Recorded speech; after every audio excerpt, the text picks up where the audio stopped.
이제 조금 더 맥락을 넓혀서 우리가 지금의 한일 관계의 전반의 문제까지 아마 함께 이야기를 해보면 좋을 것 같은데요.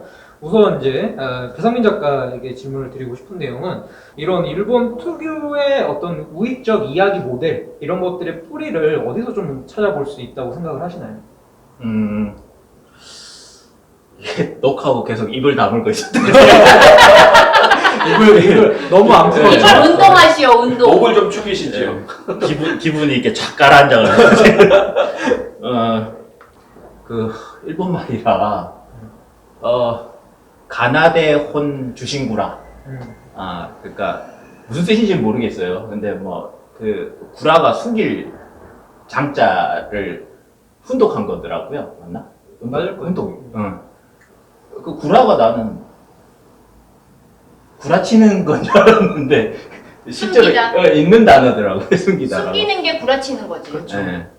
근데 그거를 보면, 어떤 이야기냐면,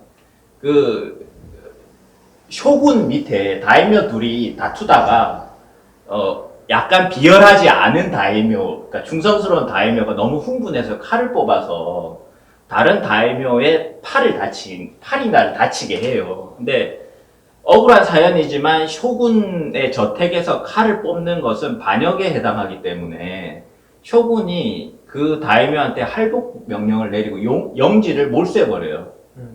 이제 이거에 대해서 그러면 그 다이묘 밑에 낭인 무사들이 있었을 거 아니에요. 사무라이들이. 근데 이 사람들이 졸지에 낭인들이 돼버린 거죠. 일본말로 론인이 된 거예요. 그러니까 죽기 전에 자신의 주군이 복수를 해달라고 했기 때문에 이 사람들 여러 명이 그 비열한 다이묘에게 복수를 하고 다 같이 집단으로 할복하는 이야기예요. 그러니까 죽은 주군의 복수를 하고 자기들도 자살하는 이야기인 거죠. 죽기도 전에.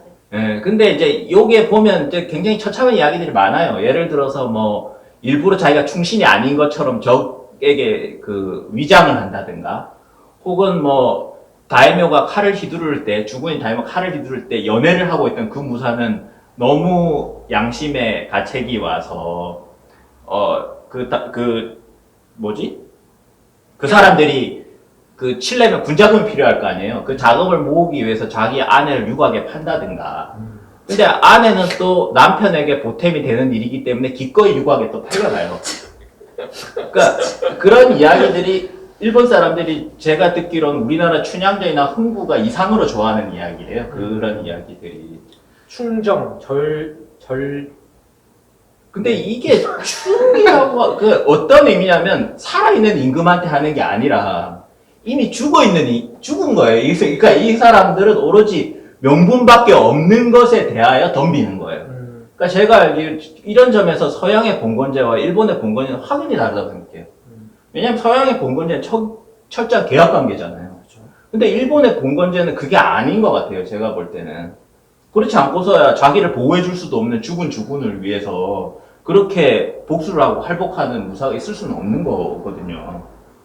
근데 여기에 저는 어떤 일본 엘리트 특유의, 그러니까 백성들은 아니겠죠. 일본 엘리트 특유의 어떤 정신세계가 여기에 작동한다라는 생각이 들어요. 그러니까 이 사람들은 하나의 어떤 이상이나 이념이 있으면 그것에 대하여 자기가 사쿠라 같이 지는 것, 또 그 목표를 이루기 위해서 쿠라하는 것, 이런 거를 굉장히 떳떳하게 생각하고 아름답게 생각한다라는 생각이 들더라고요. 그 목적의 내용에 대해서 의심하지 않고? 아무도 의심하지 내용에- 않고, 그러니까 가치에 대해서 고민하지 그렇죠. 않죠. 네. 그러니까 자기들은 그 목표가 옳다 그러다 이런 것에 대한 판단이 아니라 주군이 그렇게 해달라고 했으므로 그거 하는 행위 자체가 굉장히 도의에 맞는 행위인 것이고 아름다운 것이고 절개가 있는 것인 것이죠. 혁명이 불가능하겠네요. 그러니까 저는 줄여서 주신구라를 보면서 그런 생각이 들더라고요. 이게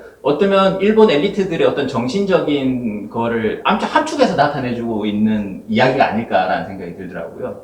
사실 아베가 충성하는 대상은 천황이 아니거든요. 지금 천황이 퇴위돼 버렸잖아요. 사실상 강제로 물러난 거죠. 그리고 지금 아들이 다시 천황이 됐다는 것은 아베가 충성한 대상은 제가 볼 땐 천황이 아니에요. 아베가 제가 볼 때 충성한 대상은 과거의 메이지 국가인 것이죠. 그러니까 마치 주신구라의 그 사무라이들이 죽은 주군을에게 충성하듯이 아베 그런 생각이 들었어요. 아베가 지금 충성하고 있는 그 이념, 과거 메이지 시대의 일본에 대한 그 향수, 그 다음에 그것에 대해서 자기가 구라하는 것, 그 다음에 그것에 대하여 또 사쿠라하는 것, 이런 것에 대해서 일본 엘리트들은 아베를 비롯해서 일본 엘리트들은 크게 거부감이 없고 그거에 대해서 오히려 또 어떤 그 주신구라의 사무라이들처럼 떳떳하게 생각하고 있는 거 아닐까? 자기들의 이념과 목표를 위해서 나아가는 것에 대하여 쿠라하고 사쿠라하는 이런 것들 서로 정반대의 것인데 이게 아무렇지도 않게 붙어있는 이것에 대하여 의심하지 않는 게 아닐까 그런 생각이 들었습니다. 명분이 가장 우선하기 때문에 그 사이에서 사용되는 온갖 구라들은 통용이 된다. 네. 이런 논리라고 이야기할 수 있을 것 같고요. 자, 기왕에 지금 약간 코너 속의 코너처럼 네. 배상민 작가의 이야기가 이어지고 있기 때문에 하나 더 질문을 일본 드리자면, 문화로. 예. 이게 아무래도 한국과 일본 사이의 이야기적인 모델에 또 차이가 있을 거라는 생각이 든단 말이에요. 이 양국에 있어서 지난번에도 유발 하라리 이야기를 가지고 기가 막히게 한미 정말 사이에 기가 막혔죠. 기가 막히게 한미 사이의 이야기 모델을 비교를 해주셨는데 이런 식으로 약간 좀 한국이나 일본도 국민들에게 정서적으로 호소할 수 있는 다른 이야기 모델이 있지 않나라는 생각이 드는데 그런 거에 대해서는 어떻게 생각을 하시는지. 이번에도 기가 막히게 코가 막힙니다. 저는 그러니까 고프만이라는 사람이 그러니까 소셜 퍼포먼스라는 이론을 내놔요. 그러니까 세상만사 퍼포먼스인데 퍼포먼스 스터디에 따르면 근데 특히 정치나 관습이나 종교에서는 그 집단적으로 행하는 퍼포먼스가 있고 이것은 다 의미가 있기 때문에 이것에 대해서 이제 소셜 퍼포먼스 그러니까 사회적 퍼포먼스라는 이론을 내놓고 이거를 이제 알렉산드라는 사람이 더 다듬어요. 그러니까 사회적 퍼포먼스에는 그 무대가 있고 배우가 있고 대본이 있고 그 다음에 관객이 있다. 그리고 사회적 퍼포먼스에도 제작 권력, 배포 권력, 비평 권력이 있다. 그래서 성공하는 사회적 퍼포먼스는 이게 원활하게 돌아가는 것이고 실패하는 사회적 퍼포먼스는 이게 그 고리가 하나 끊기면 피드백이 안 돌기 때문에 실패한다라고 얘기를 하거든요. 여기서 재밌는 거는 저는 대본이에요. 그러니까 퍼포먼스에는 대본이 있는 거죠. 제가 생각했을 때 아까 주신구라를 얘기한 거는 아베의 대본은 주신구라인 것 같아요. 그러니까 아베가 지금 활용하고 있는 대본 그 속이 어떤지는 모르겠지만 어쨌든 아베가 지금 일본 국민들에게나 자기 자신에게나 활용하고 있는 그 대본은 주신구라 대본인 것 같아요. 어떤 메이지의 영광을 위해서 지금 이 고난을 찾고 견디어 나간다라는 그 주신구라 대본을 활용하고 있다는 생각이 들고 반면에 우리도 지금 대본이 작동하고 있다는 생각이 들어요. 왜냐하면 그 사회가 복잡해질수록 사람들은 그 복잡한 사회를 이해하려고 하지 않고 상징 행위들만 바라보려는 경향이 강하다라고 얘기를 하는데 그 사회적 퍼포먼스 이론에 따르면 그러니까 아베가 그런 대본을 우리가 일본 사람들이 지켜보듯이 우리도 우리의 대본이 작동하고 있다는 생각이 들고 어떤 대본이 작동하고 있나라는 생각을 해봤어요. 그냥 제 전공적인 관심에서. 그랬을 때 첫 번째는 뭐냐면 이게 한이 작동하고 있다고 봐요. 왜냐면 이게 그 위안부와 더불어 지금 이게 징용공의 문제잖아요. 이게 지금 한은 해소가 안 되는 감정인데 이게 지금 해소가 안 되고 있거든요. 그러니까 한풀이가 안 되고 있어요. 왜냐면 아베가 사과를 안 하잖아요. 그러니까 이게 지금 우리의 정서 부분에서 작동하고 있기 때문에 이거 굉장히 사실은 일본 사람이 이해 못하는 정서일 수도 있어요. 근데 이게 굉장히 강하게 지금 작동하고 있는 거죠. 그러니까 어떻게 보면 집단 기억 속에 우리는 일본으로부터 노예 생활을 해온 기억이 있단 말이죠. 그러니까 그거를 정면으로 빠르게 건드려 버렸다는 그 대본이 하나 작동하고 있는 것 같고 다른 하나는 의병 서사가 작동하고 있는 것 같아요. 그러니까 문재인 정부가 사실 이것 때문에 코너에 몰릴 수도 있었는데 문재인 대통령이 답을 내잖아요. 국민 여러분 극복할 수 있습니다. 일본과 싸워서 이길 수 있습니다. 라고 얘기를 해버리는 순간 이게 우리나라 사람들이 갑자기 외란이다 가 돼버린 거예요. 그 다음 왜구를 물리쳐야 된다 가 돼버린 거죠. 그러니까 의병처럼 막 일어나기 시작하는 거예요. 근데 사실 이 의병 서사는 굉장히 잘 먹히는 서사예요, 우리나라에. 왜냐하면 우리나라 사람들이 그렇게 생존해 왔거든요, 역사적으로. 늘 임진왜란 일어나자마자 임금이 제일 먼저 토꼈잖아요. 6.25 때도 6.25 때도 제일 먼저, 그러니까 늘 정부는 없었기 때문에 항상 국민들이 그 자기 가족을 지키는 방식으로 우리는 생존해왔기 때문에 IMF 때도 근무운동하고. 근무운동했고요. 네. 그래서 늘 그래 왔기 때문에 문재인 대통령이 국민한테 바로 고소했을 때 저는 이게 먹혔을 거라는 생각이 들어요. 그러니까 한 명 한 명을 그때 당시 아마 의병으로 호명해버린 게 아닐까라는 생각이 들더라고요. 그래서 댓글들 보면 지금은 임진왜란 상태예요. 제가 볼 때. 그리고 국민들은 그것에 대해서 거부감이 없어요. 그러니까 PR을 확실하게 구분하잖아요. 그래서 이제 뭐 토착 외구도 나오고 뭐 토착 외구 무슨 외구 하면서 그 지금 좌파나 빨갱이보다 훨씬 더 힘이 센 단어가 이 단어예요. 제가 볼 때는. 그래서 지금 우리는 이 대본이 두 개가 작동하고 있다는 생각이 들어요. 사회적 퍼포먼스에서는. 하나는 그 한과 관련되어 있는 하나의 대본, 다른 하나는 의병서사. 이 두 개가 결합되어 있기 때문에 제 생각에는 이 서사는 우리 국민들이, 한국 민족들이 갖고 있는 굉장히 근본적인 서사라서 아마 이 국면은 저는 상당히 오래 지속되지 않을까. 그런 생각이 들었습니다. 지금 이런 역대 최악의 상황의 원인에 대한 이제 사회학적인 또 진단이 있을 것 같다는 생각이 들어요. 우리 박건일 선생님이 그 원인에 대한 진단이나 앞으로에 대한 예상을 한번 들려주신다면. 예상. 사회학적 진단이라기보다는 일단 제가 가장 먼저 강조하고 싶은 거는 이 지금 엄청난 사태, 벌어지고 있는 사건의 원인이 한 가지가 아니라 사태의 어떤 한 가지 원인을 제시하고 있는 전문가들이 여기저기서 막 글을 쓰고 뭐 강의를 하고 있는데 이런 이제 거대한 그 나라와 나라가 얽힌 사건의 원인이 단일한 경우는 없거든요. 다양한 원인들이 복합적으로 작동을 하고 있는데 사실은 마치 거기에 원인이 한 가지인 것처럼 이제 얘기하는 이제 사람들이 많은데 저는 그렇게는 생각하지 않고, 뭐 예컨대 지금 한국을 때리고 있는 일본은 한국의 경제 발전을 질투해가지고 한국이 자기를 쫓아오니까 추격자를 짓밟기 위해서 이번에 칼을 빼들었다라는 식의 경제적인 어떤 견제론이 하나가 굉장히 강하게 많이 주장이 됐었고요. 또 한 가지 주장이 그때 이제 일본 지금 총선이 끝났지만 총선 전이어서 총선에서 이기기 위한 카드다. 정치적 카드다. 내부 정치용 카드였다라고 얘기하는 그런 또 정치적 해석의 해석이 있었고, 뭐 여러 가지 이제 원인 분석들이 있었는데 다 하나하나가 어느 정도는 일리가 있지만 이 사태를 만들어내는 결정적 원인이라고 하기는 다 어렵습니다.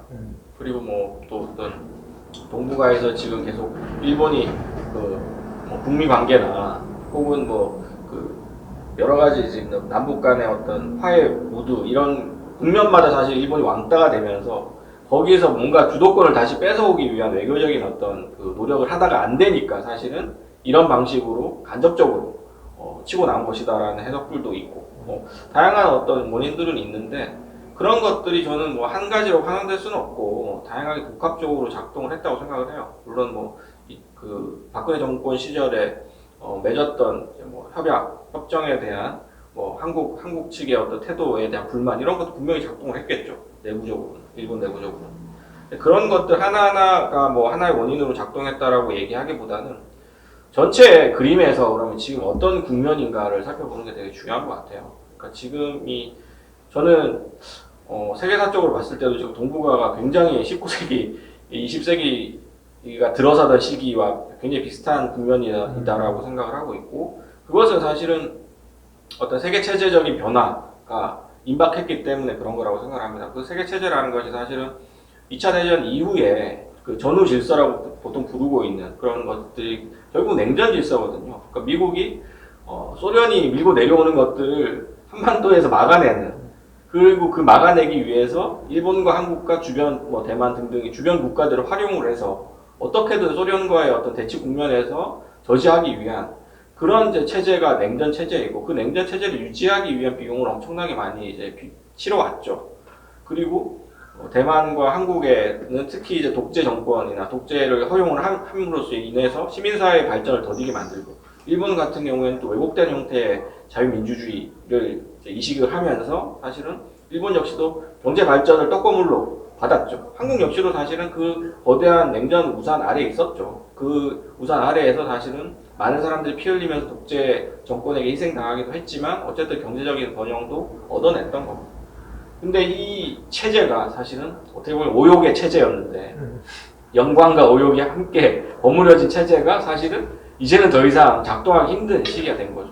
중국이 슈퍼파워로 떠오르게 되고 소련은 이미 무너졌고 한치의 어떤 앞을 예상할 수 없는 그런 이제 동북아의 어떤 혼란스러운 국면이 벌어지고 있는 와중에 뭔가 새로운 어떤 냉전 체제를 대신할 만한 새로운 것이 등장하지 않은, 그러니까 안토니오 그람시의 말을 빌리자면 낡은 것은 이미 무너졌으되 새로운 것은 등장하지 않은 그런 시기가 지금 시기인 것이고, 그 시기에 사실은 일본이 새로운 체제를 만들어 나가야 되는데 지금 아직 체제는 등장하지 않았으니까 우리가 주도권을 잡아야 되겠다라고 판단을 하고 빨리 이제 주변 국가를 때리면서 움직이기 시작한 거라고 봅니다.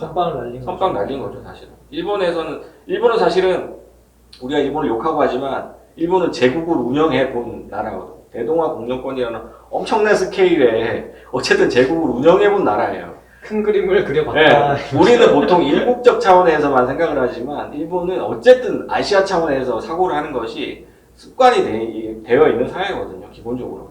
주제는 없네요. 주제 넘긴 하지만 어쨌든 그렇습니다. 네, 그래서 그런 어떤 위기감, 일본 나름의 위기감 같은 것들이 한국 때리기로 나타나고 있는 것 같고, 그런 면에서 저는 그 시라이 사토시라는 일본의 정치 철학자가 최근에 그 내놓은 영속패전론이라는 책에서 말한 이 영속패전이라는 개념이 이 지금 상황에 잘 들어맞는다고 생각합니다. 아까 그 가세 이데아키라는 사람이 얘기한 것과도 일맥상통하는데, 가세 이데아키는 일본의 패전을 인정하지 않거든요. 진 적이 없다. 네, 일본은 진 적이 없다라고 얘기하거든요. 근데 이거를 보통 그냥 우리가 들으면 너무 어처구니 없어서 실수할 수밖에 없는데, 이 시라이 사토시는 영속패전론에서 일본의 주요 그 구구 인사들이 사실은 겉으로는 뭐 패전이란 얘기를 하고 종전이란 얘기를 하지만 사실 속으로는 한 번도 패전을 인정한 적이 없다라고 얘기를 합니다. 그 패전을 인정하지 않는데 미국에는 대항할 수 없고, 그리고 미국에 대항할 수 없는 이유는 사실은 많은 이유들이 있죠. 경제적 번영을 또 미국이 줬으니까, 그리고 미국이 워낙 큰 나라니까 대항할 수 없죠. 근데 패전을 인정할 수 없죠. 근데 그 스트레스를, 쌓여있는 스트레스를 한국 같은 나라, 그리고 북한 같은 나라에 풀어낸다는 거죠. 인지 부조화. 그렇죠. 중국을 때리고, 한국을 때리고, 북한을 때리면서 풀어낸다는 거죠. 그 인지 부조화가 바로 영속패전이다라는. 패전, 히스테리 상태래요. 네, 패전을 부인함으로 인해서 그 패전이 계속된다는 의미에서 되게 이제 냉소적으로 표현한 거예요. 그래서 영구적으로 지속되는 패전.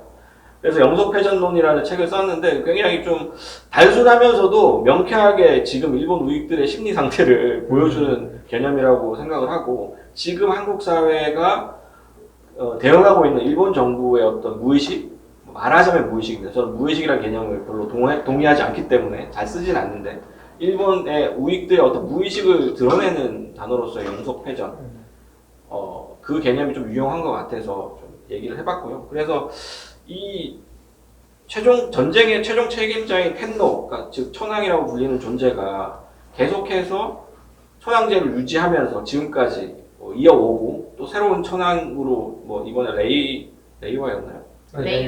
레이와로 또 뭐 연호도 바꾸고 하면서 천황제가 계속 이어지는 것 자체가 사실은 일본이 계속해서 책임을 지지 않고 무책임의 구조를 이어나가고 있다는 증거 중에 하나거든요. 결정적 증거거든요.